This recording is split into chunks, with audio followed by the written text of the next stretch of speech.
You are listening to Ideas and Leaders podcast. I'm Elena Paweta, Executive Communication Coach and TEDx organizer. With each episode, I'll share with you communication tips and ideas from top business leaders to help you excel in your career.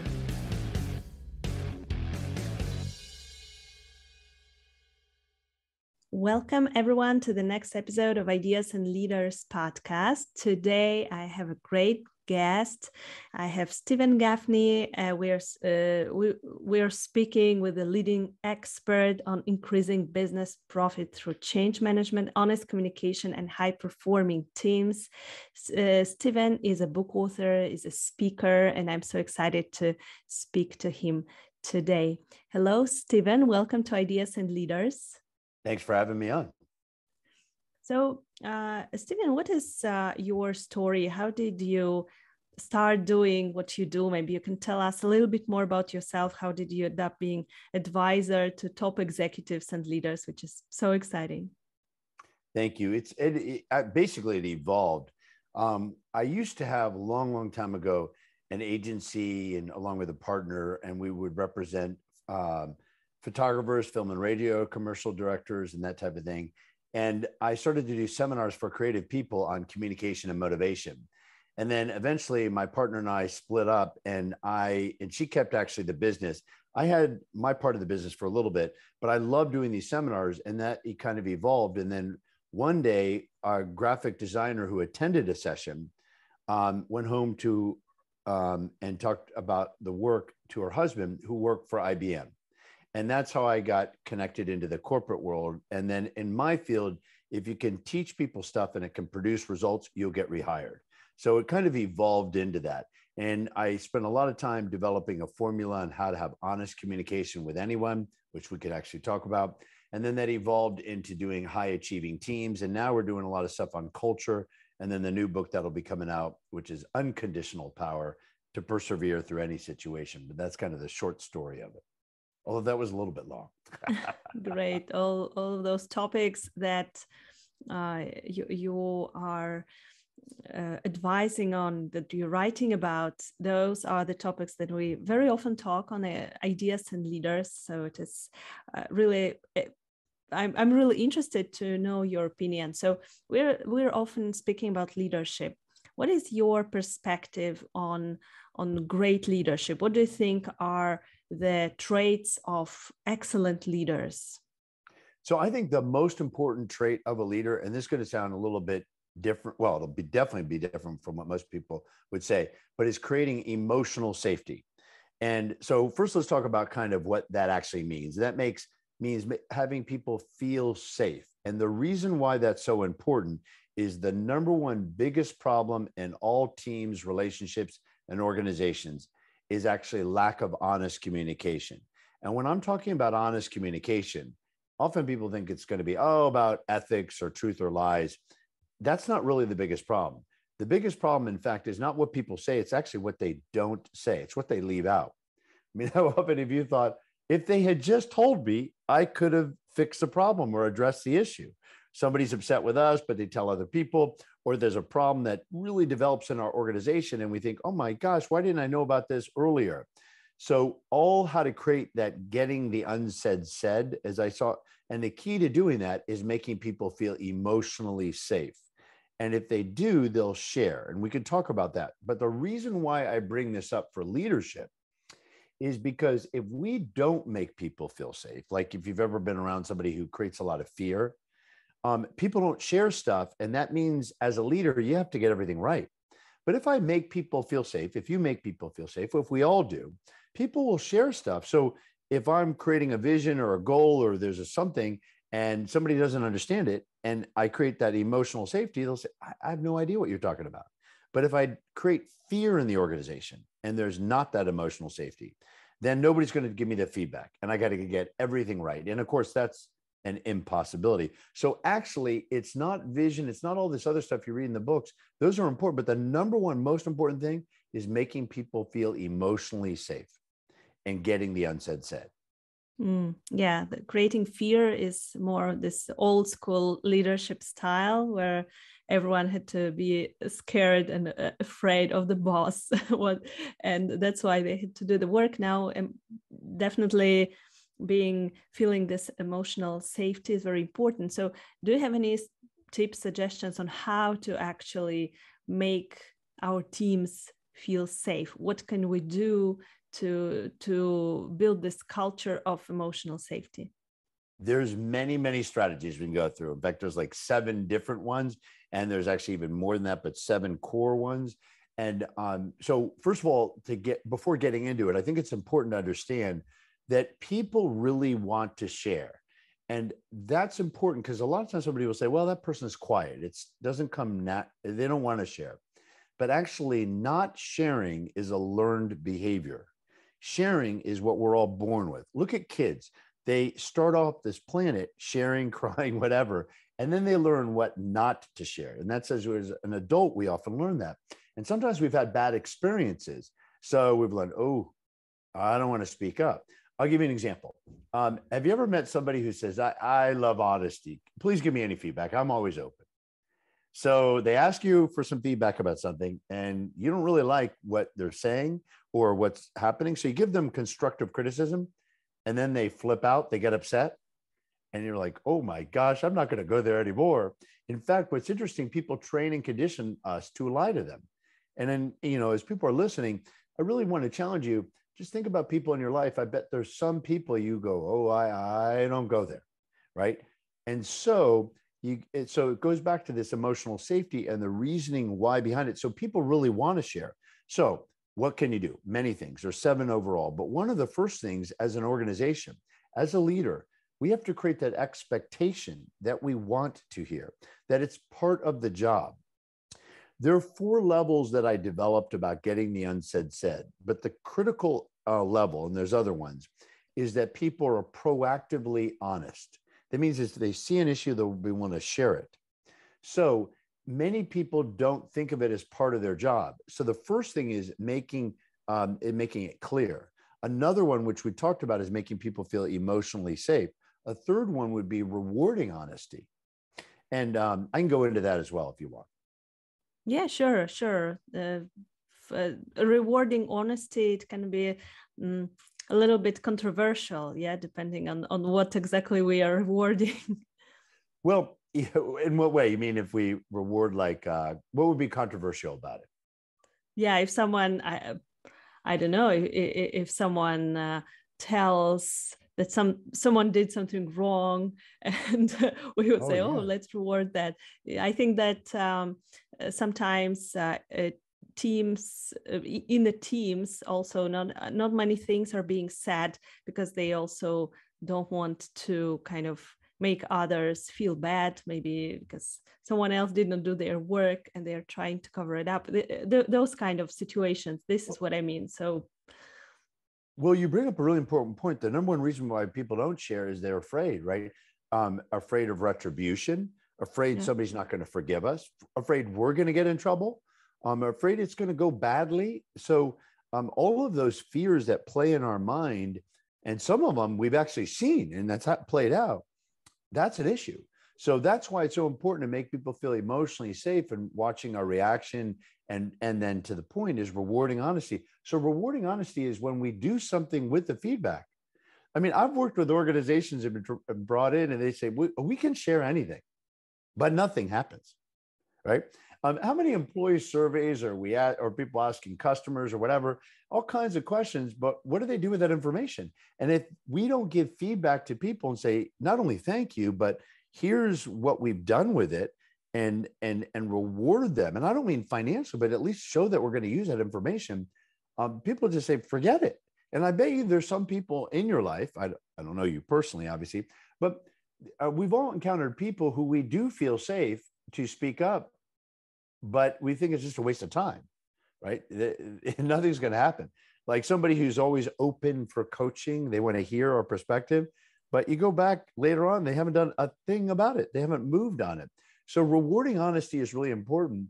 And again, just think about how many employee surveys out there, and it takes 6-8 months to get back to the employees what was even said, let alone something was done with it. So timely feedback is also another way to reward feedback, but it's really, really critical. Yeah, but you know what, I had, it reminded me of one situation that recently happened to one of my friends. I will not tell the name of the company because it is one of the biggest corporations, and they did the feedback session with managers, with a very big team, about 100 people, and they asked what is going well, what can we improve, what is not going so well. And they got such harsh feedback. This feedback session was a disaster. So I don't know who was facilitating this session. This is maybe also could be the issue. But the managers, they were devastated. They got such harsh feedback. Everything was wrong. The team members wanted to change everything, working hours, and they didn't know what to do. So they were asking for feedback, but the feedback was so harsh that they were really trying to figure out how to deal with this. So what do you usually do in such situations? If there is a conflict, if there is actually something going on in the team that is worth working on. So how can we solve such bigger issues? Yeah, I've been brought into many situations. In fact, a client of mine that they had done a survey and they gotten some feedback, but they wanted more feedback, and they were concerned the session was going to go out of control. So I gave them strategies to prevent it going from out of control into something productive. And I taught them a whole bunch of strategies and culture and stuff like that, which we can get into. But in essence, it is really important to do something with that. So in that situation, it tells me two things. One is when there's a lot of stuff coming at us, people have it pent up, right? Because if we feel like we can share often, and you say, hey, Steven, you got anything to share? I'll share, but it's not going to be a lot because we've often been sharing, right? Just like with our friends.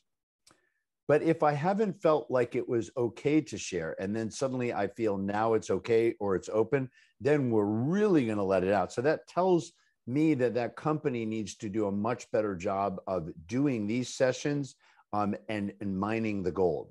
The second part then is to take that and reward. And one of the ways to do that and to convert a session like that into productive sessions is to say, given that the upsets, what would you suggest? What are some of your ideas? How do we move forward? And taking that back and then reporting back that we've done something. So in that session, even if it's like a flexible hours and all kinds of stuff, there are probably some quick wins that the leaders could actually take and do so that they can then report back and say, look, you all gave us a lot and it was hard to hear, but there are some things we immediately moved on. There's some other things that are going to be tougher, and there's some things we can't do right now, but we did seize on these things. And so what people will feel like is, yeah, they actually moved on it. And then they'll have more things that share. I'll tell you an area that many people never think about so much about creating that environment is not only about problems, but really innovative ideas. So I do a lot of work on innovation, and there's a lot of innovation that we can do on a daily basis. The thing is whether people feel comfortable to share ideas. So a question I want to ask everybody who's listening is, how often are people knocking on your door, so to speak, or calling you or talking to you and suggesting ideas? If they're not suggesting ideas, that's a problem, because we all have ideas. It may be a minor idea, but they're ideas. And so a lot could be done. And the good news about what they did is they did get that feedback. And I believe all feedback is good feedback, because even if it's something we don't want to hear, it's still useful to know that that's how they feel. Does that help? Yeah, absolutely. So we need to make those feedback sessions more regular. We need to introduce this culture of giving feedback, of suggesting ideas. And then moving on it, right? Because that's a big, I know that and I know I'm interrupting. A lot of times people forget that, and their feedback is, or they do give feedback to people, but it's so general. Like, how about this one? Well, we've taken all your feedback and now we're considering it, and we're going to have some really groups that will look into moving out on that. What does that mean? It's nothing, right? That's just like spinning it, right? What exactly? We got to do stuff with it. Yes, what exactly is going to be done with this? It is very important to understand that our ideas will be actually looked at, not just considered. And well, and I'll give you an example. I was brought into a client that they had gotten feedback, but they were in charge of an area, but they were in charge of the overall company. And the overall company had done a survey. But by the time they got the area that I was working with, got the information, it had been months. And so what I worked with them on is, first of all, that was going to be upsetting for people, but to take something, create open sessions, and then moving it forward. And they actually turned things around real quickly. All the other leaders just were waiting and so slow on stuff, and it demoralized people. But the area I worked with, who moved out on it, they just took whatever they had and moved forward. So if you're sitting there and saying, well, I'm not in charge of the entire organization, still move on that feedback. Yeah. So what else can we do to have a high performing team? So we are creating this culture of openness and feedback and emotional safety. What else can we do? Well, and you bring up an interesting topic, and one I do a lot of work with is working with executive teams on high achieving teams. And so creating that basis, right, of open communication is really critical. There's 12 essential elements of a consistently high achieving team. And we can look at that. And of course, one of them, which we've spent a lot of time on, which is really pivotal, is having everyone share to get this unsaid said, right? So that's one of them. Another strategy about creating that great teamwork and high achieving teams is called be them. Be them is the idea that we not only can understand people's point of view, but we could actually be them. So what I notice about high achieving teams is there's a great capacity to understand and really get somebody's perspective, but really. And I always use this as a test. When somebody says, no, I understand them, I'll say, could you play them in a movie? If you were casted to play them, do you know all their motivations, their desires, and all of that? And most people could not meet that threshold. And the reason for that is they don't spend time getting over in somebody else's world. And even when they do, they mix up being them means agreeing with them. And that's not necessarily. Our capacity to understand and be somebody and get their world doesn't mean we agree with them. It means really getting over in their world. And it's so important when taking care of conflict, because, and I'll give you an example, just on improving our customer service and how we work with customers. I was brought in to coach someone who was handling a major client, and the client to customer was really difficult to deal with. So I gave him these strategies around be them and really getting the customer's perspective, and just listen, but profoundly listen in a deep way, their desires and all kinds of stuff, which we can get into. And I said, but I don't want you to react. You're just there to soak it all in. No matter what they say, soak it all in. And then call me and I'll give you step number 2. And so he called me. He said, well, it went really well and we resolved everything. I said, resolve everything?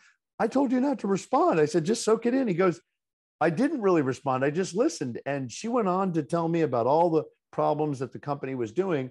And then after she vented and shared it and could tell I was really listening, she said, but I can understand your perspective. I can see why the company might do this. And what I can see that we could do better is this, this, and this. And she already moved into solutions. And he said, all I did was not only listen and soak it in, but profoundly get the person's perspective. So often in life, when we're in a team or a conflict, we want to make sure our agenda gets heard instead of really getting their agenda and the concept of being them. Does that make sense? Yes, absolutely. It can be hard to be them, especially when we have a lot of work to do, which is usually the case, and we don't have much time to actually build relationships and to get to know the other person better.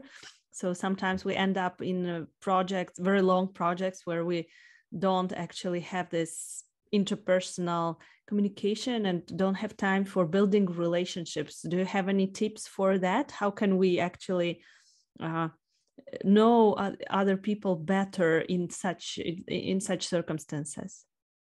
Well, first of all, is to realize how important that is, because often people say, I don't have time to have that connection, but it's really important. Theodore Roosevelt once said, people do not care how much you know until they know how much you care. And so there's another principle I've taught, which is called care first. We really have to show that we care.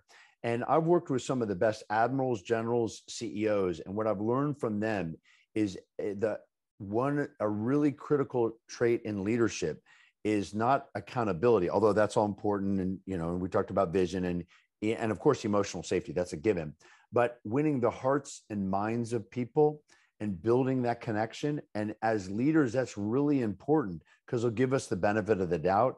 So one of the things I see is that people don't think how important it is, but it's really critical to care first. And when we show that connection, it doesn't have to take that long. I'll give you a real quick tip. I used to have a television show out of Fairfax County. It was not very good, but I met and interviewed a lot of successful people. Anyway, one of the guys I interviewed was just, he turned around a whole division of a merit prize.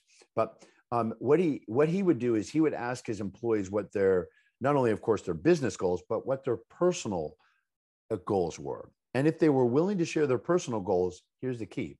He held them accountable to not only the business goals, but also the personal goals. He would say, how are you doing with your family? You said you wanted to spend more time. How are things going with your kids? It wasn't just giving lip service. He would remember, if they were wanting to improve their health or their fitness or exercise, he held them equally accountable. So he sent the message, I really care about you as a total human being.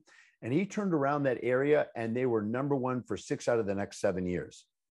That's on some of those principles. And so care first, it's critically important. Yeah, it is so important to show people that you really care about them. And also holding people accountable. I think that it is also important when you know that someone cares about you and asks questions, how is this, how is that, in the personal private life and at work, then this is the key to building better relationships, definitely. So when I work with these leadership teams, there's a whole process I developed about creating these high achieving teams and some of what we're talking about. But another area is I have them answer 7 core questions to get to know each other. And people often say, but I know this, I've worked with this person for years.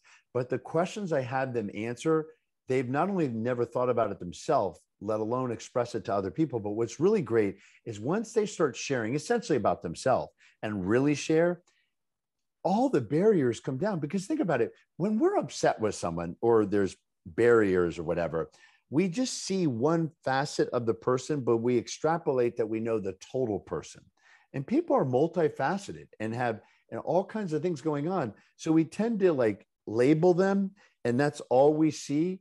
And so what I do is have people see how multidimensional they are, and then they build that connection, the walls come down, and then we're immediately able to move forward and build a great team by doing this. And it doesn't take long. It's just a matter of spending the time to effectively at least see more the facets of the total person. So that's really important. Yeah. So can you recommend a couple of questions Sure. this to our listeners so that maybe they can use it during their team meetings to get to know each other better? Absolutely. I'll give you a couple. So for example, we can do as many because there's many questions. So what I do is I choose 7, usually around 7 of that would be appropriate for the teams. But let me give you an example. Here's a really good one to ask. What are the 3 most pivotal situations that have happened to you in your life that define and help explain who you've become today? In other words, what are those pivotal moments? And I call this the movie question. So imagine they're going to make a movie about you. And they say, okay, we're writing the script, but we've got a lot of stuff, but we want to focus on 3 core situations that once we explain that and we show that would explain who you've become today. What would be those pivotal moments, situations? And very often people haven't even thought about it themselves, but we all have these core moments. And usually one of them at least is when we were young. And sometimes, and maybe all three of them, but they're pivotal moments. And I've had people share about going through divorce, or they found out they were adopted, or all kinds of really interesting things. And somebody listening might say, well, I don't know that people would feel comfortable to share that. So I've been at this, 25 years in the business and been doing work with teams for many, many years. I've never had someone not answer that question. Now, how deep they're willing to go, I don't push them. I let them go wherever they want. But I've had people use that question, and they'll use it at the dinner table that night. They'll use it at friends' dinners. It's a great question that has people thinking about their life, and we get to know each other. That would be an example. Another one is, what's the greatest gift you've ever received in your life? And often people will say their kids, but I'll say, okay, if you choose that, choose another one. And you'll see that people cherish things that not other people would necessarily cherish, but it's so meaningful to them. And it helps understand how we view appreciation and how others view appreciation. Those are two examples.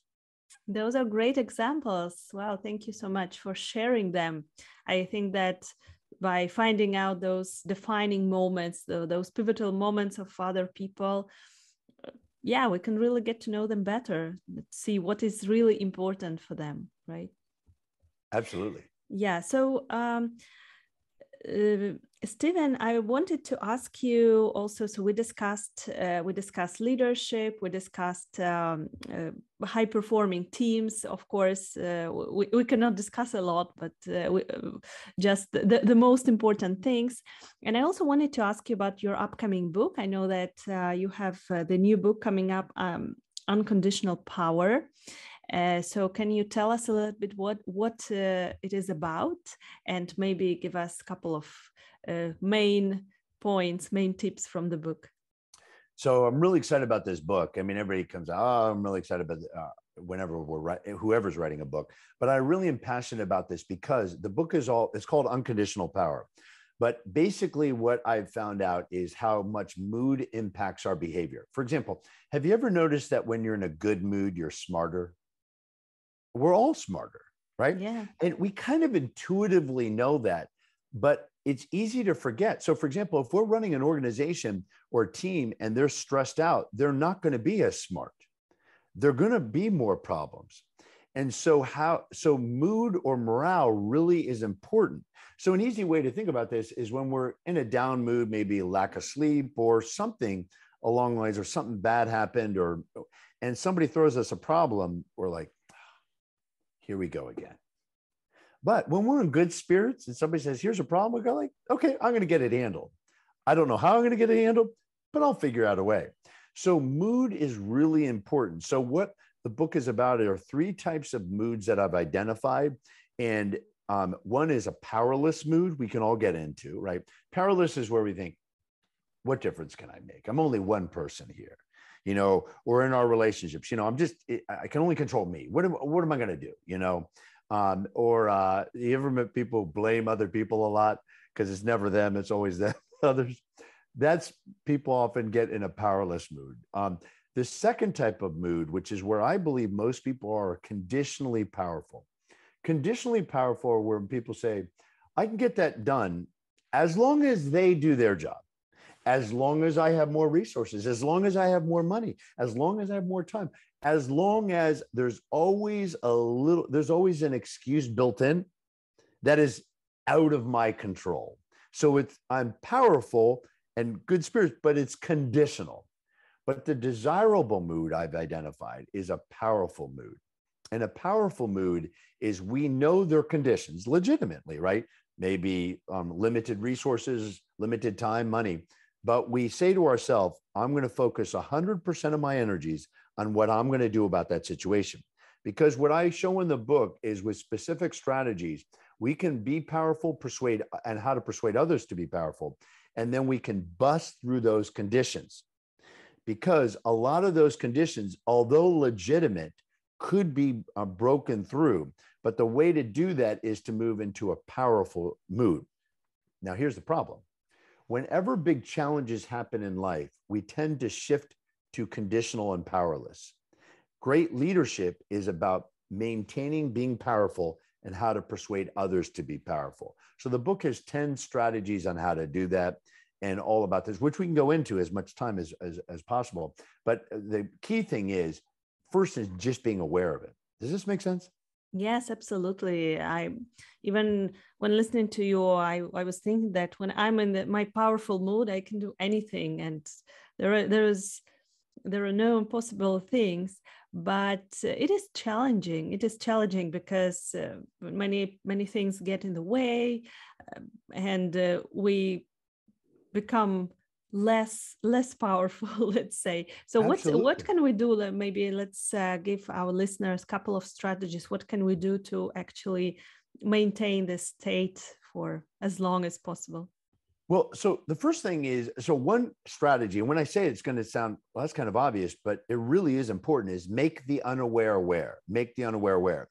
And that's where we become clear on these distinctions. And so what I do with a group is I'll, outline these three different moods and mindsets, you could even say.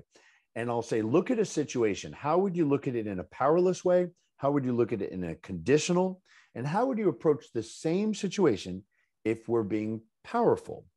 Because how we view it is different. I'll give you an example in my own life.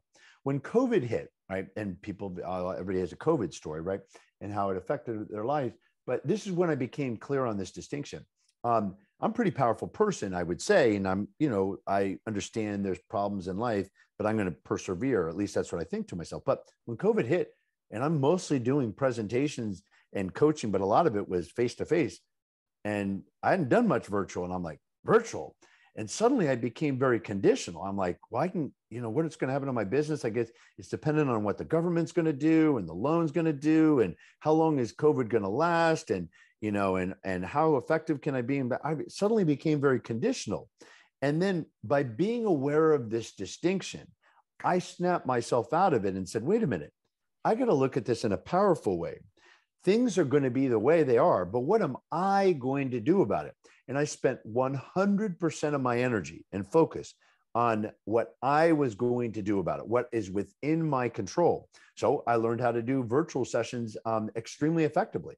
And I had the belief at the time, I instilled it in my mind, that virtual is as good as in person. I didn't know if that is the case, but I had that belief because I wanted to do as best as I could. And I was able to do, and learn that whole medium and do it really well. My point in bringing this up is not about me. It's about making the unaware aware. So as a strategy, I would actually I encourage people to share this distinction: powerless, conditional, and powerful. And then pose to people, how would we look at the same situation, and making the unaware aware? That would be an example. I don't know how we were doing on time, but I can give another strategy as well. Yeah, so let's have one last strategy before we finish. Okay. Another strategy is intentional disruption. Intentional disruption is where we feel our mood slipping. We've all been there, right? We get an email or something that bothers us, and we can feel ourselves like being drained, right? And the worst thing we can do is wallow in that mood and allow others to wallow in it. So intentional disruption is we disrupt the pattern that's not serving us. So there's two types: physical and mental. Physical is when we feel like we're slipping in the wrong place, and we might call a break or just get up from our area or read a book or listen to music. But if we're leading a meeting, that might mean where it's like the meeting isn't going well, you say, okay, time out. Everybody take a 3-minute stretch break or something along those lines. Mental intentional disruption is based on the mind answers whatever questions it asks itself. So intentional disruption, and a good example of this would be, you're going into a meeting and it's going to be a tough subject, and you can feel people's mood kind of being tense and not in a powerful way. What I would do is I'd say, okay, before we look at this problem, I want everybody to share, or turn to the person next to you, whatever, but everybody share a win, something that is good that's happened to them in the past week, month, 6 months, doesn't really matter, but something they're very excited about. So when the mind answers that question, it starts to be in good spirits and your energy picks up, and people will start to laugh and smile and then say, okay, now let's look at the problem. And the mindset of being powerful now will look at it and be different. That's intentional disruption. The point being is that as a leader, and when we're working with people in life, the worst thing we can allow ourselves and others to do is wallow in a particular mood. We need to intentionally disrupt that pattern and go in a powerful direction. That would be an example of another strategy. Great. Thank you so much for sharing those strategies. So for other strategies, I really recommend the new book, Unconditional Power by Steven Gaffney, which is coming up very soon. I'm sure that there we will find a lot more interesting strategies and information. So Steven, thank you so much for being on Ideas and Leaders. It was a pleasure talking to you. So many inspiring things and interesting tips for our listeners that they can start applying right now. So if our listeners want to reach out, want to contact you, where can they find you? Oh, I was about to say, so if they go to justbehonest.com, that's our website, justbehonest.com. And here's the thing, if they mention this show, if they mention your name or the show, we will send them, there's 9 strategies on how to have the most honest conversation with anyone. We'll send that to them, and they just got to mention the show. So if they go to justbehonest.com, there's a place to contact us, and just send an email and mention the show, and we'll send them that. Perfect. Thank you so much. Let's contact Steven for this information, because I'm sure that it is very valuable. Thank you so much for being on Ideas and Leaders. It was a pleasure talking to you today. Thank you for having me. Thank you for listening to Ideas and Leaders podcast. Did you enjoy this episode? Let me know that you listened by tagging me in your LinkedIn profile and using a hashtag Ideas and Leaders. See you in the next episode.